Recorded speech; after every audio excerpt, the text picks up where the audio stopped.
Ang palengke ng bayan ng Santa Cruz, lalawigan ng Ilocos Sur, ang isa sa pinakapaboritong puntahan ng mga gustong mamili tuwing araw ng Huwebes o Linggo o kaya'y mga tinatawag na Palengke Days dito sa Southern Ilocos Sur. Ayon sa isang vlogger, ang isang rason kung bakit gustong-gusto ng mga taong mamalengke sa bayan ng Santa Cruz ay dahil sa malawak na parking space nito. Malawak ang parking lot. Kayang-kaya nitong i-accommodate kahit ang mga malalaking sasakyan ng mga namamalengke dito na galing pa sa iba't ibang karatig bayan ng Santa Cruz. Mayroong nagmula sa syudad ng Candon, nagmula sa bayan ng Salcedo, bayan ng Santa Lucia, mga upland municipalities, at kahit na nagmula sa Tagudin, Ilocos Sur. Hindi lamang ang mga namimili ang nagpupunta dito sa bayan ng Santa Cruz tuwing Palengke Days, kundi pati na yung mga nagtitinda mula sa iba't ibang bayan dito sa southern part ng Ilocos Sur. Karamihan, mga galing sa mga upland municipalities at mga lugar na kung saan maraming ilog o kaya ay mga nasa tabing dagat. Ang karaniwang dinarayo ng mga namimili dito sa bayan ng Santa Cruz ay ang mga iba't ibang isda na nakukuha sa karagatan, pati na yung mga isdang nakukuha sa mga ilog. Maliban sa mga isda, meron din silang mga tindang karne. Karne ng baka, baboy, meron pang mga live chicken. Kung gusto mong palinisan ang mga binili mong isda ay pwede rin nila itong gawin. Pwede nila itong hati-hatiin ayon sa gusto ng mga customers. Meron ding mga lamang dagat, katulad niyan. Mga malalaking isda, iba't ibang sizes.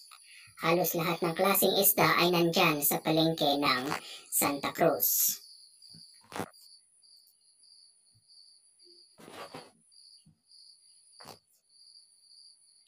Napakalawak ng palengke ng Santa Cruz. Nasa sa mga mamimili na kung gusto nilang maglibot para makita lahat ng mga tinitinda at para makapamili na rin ng mga gusto nilang isda na kanilang uulamin. Ito naman ang meat section ng palengke ng Santa Cruz. Pero konti na lang ang tinda nila kasi nga mga 9 o'clock na ako nandyan. Konti na lang yung mga karne ng baboy, karne ng baka, mga manok na kanilang tinitinda. Pwede mong ipakat yung mga gusto, mga bibilhin mong karne ayon sa gusto mo. Kung gaano ito kalalaki at ayon na rin sa purpose mo kung anong klaseng luto ang gagawin mo sa mga bibilhin mong karne. Meron pang nagtitinda ng lechon, mga cooked foods, meron na rin nagtitinda dyan.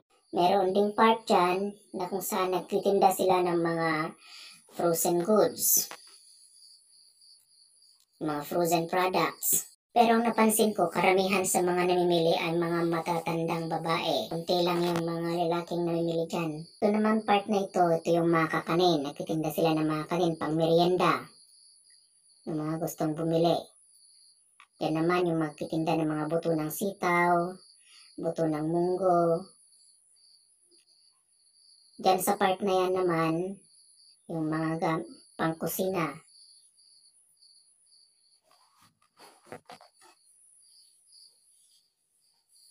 Meron pang mga nagtitinda ng iba't ibang kagamitan. Diyan na sa part na yan yung gulayan. Napakahaba niyan. Mostly, mga vegetables coming from Baguio ang mga tinitinda sa hilerang sa parte niyan. Napakaraming mga prutas na tinitinda. Yung mga nagtitinda sa mga baryo-baryo ay pwede silang mag-angkat dyan kasi nga the price is very very cheap para sa ibang market o ibang palengke sa iba't ibang bayan. Yung mga nagtitinda nagabahay-bahay, dyan sila bumibili, dyan sila umaangkat kasi nga mura ang mga bilihin dyan sa palengke ng Santa Cruz. Kung kanina yung repolyo ang parang mababa ang presyo sa ngayon, siguro nga dahil masyadong marami yung mga nagtanim ng repolyo ngayon sa upland or sa mountain province. Na lang yung mga tinda nila ngayon. Mostly ang mga nagpupunta ng mga oras ng 9, 10, or 11 ay yung mga galing na ng simbahan. O papasok tayo mismo doon sa loob ng palengke. Kasi nasa labas ang mga nagtitinda sa ngayon kasi nga market day or palengke day. Ito yung loob mismo ng palengke ng Santa Cruz para sa mga gulay. Kung mapapansin niyo, maliit lang ang tao dyan sa loob kasi nga inilabas nila halos lahat ng kanilang mga paninda para doon sila sa labas magtinda. Ito na yung daan palabas ng palengke ng Santa Cruz. And as you can see, maayos yung mga sakyan. Papalabas, meron tayong mga tanod na nakabantay para tingnan yung paglabas ng mga sakyan. Dito naman, makikita natin yung mga matatanda na nagtitinda ng mga native tobacco. Yung sinisindi ng mga matanda.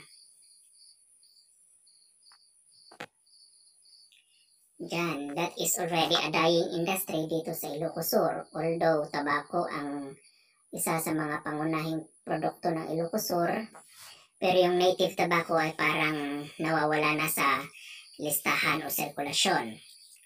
Ang isa sa mga napansin ko dito ay yung mga kainan o yung mga burger house. Magkakatabi sila sa iisang park. Wala kang makikita dun sa kabila, nandyan sa park na yan. Kasi nga isang place lang yung pinaglagyan sa kanila. Very orderly kumbaga. At sa tabi naman nila yung mga tindahan ng iba't ibang seedlings.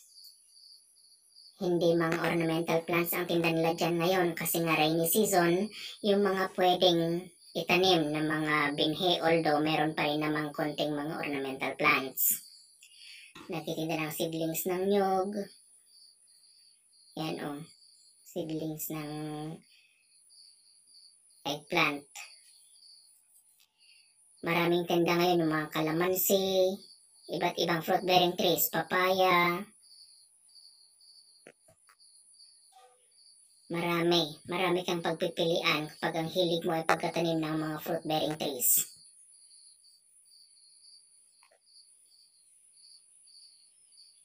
Diyan ang labasan.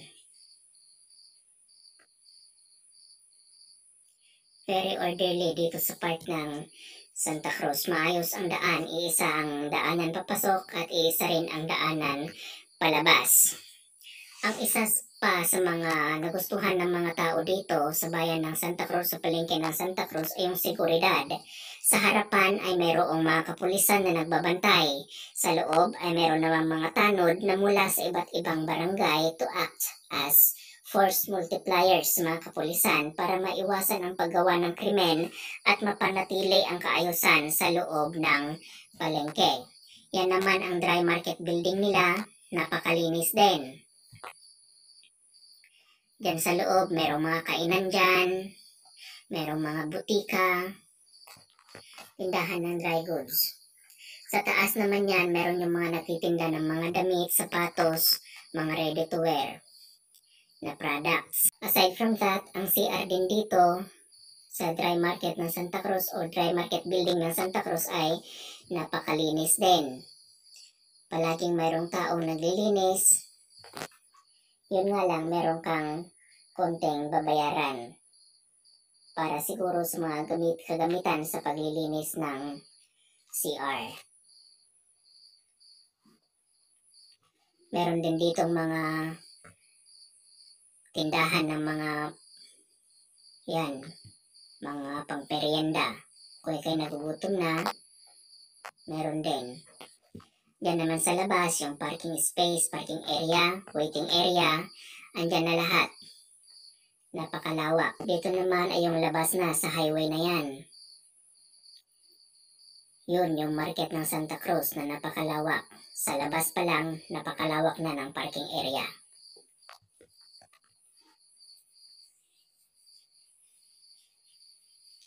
Napakadaling puntahan, very accessible. Malawak ng parking space, maraming pagpipilian, maayos yung daanan. Okay yung seguridad.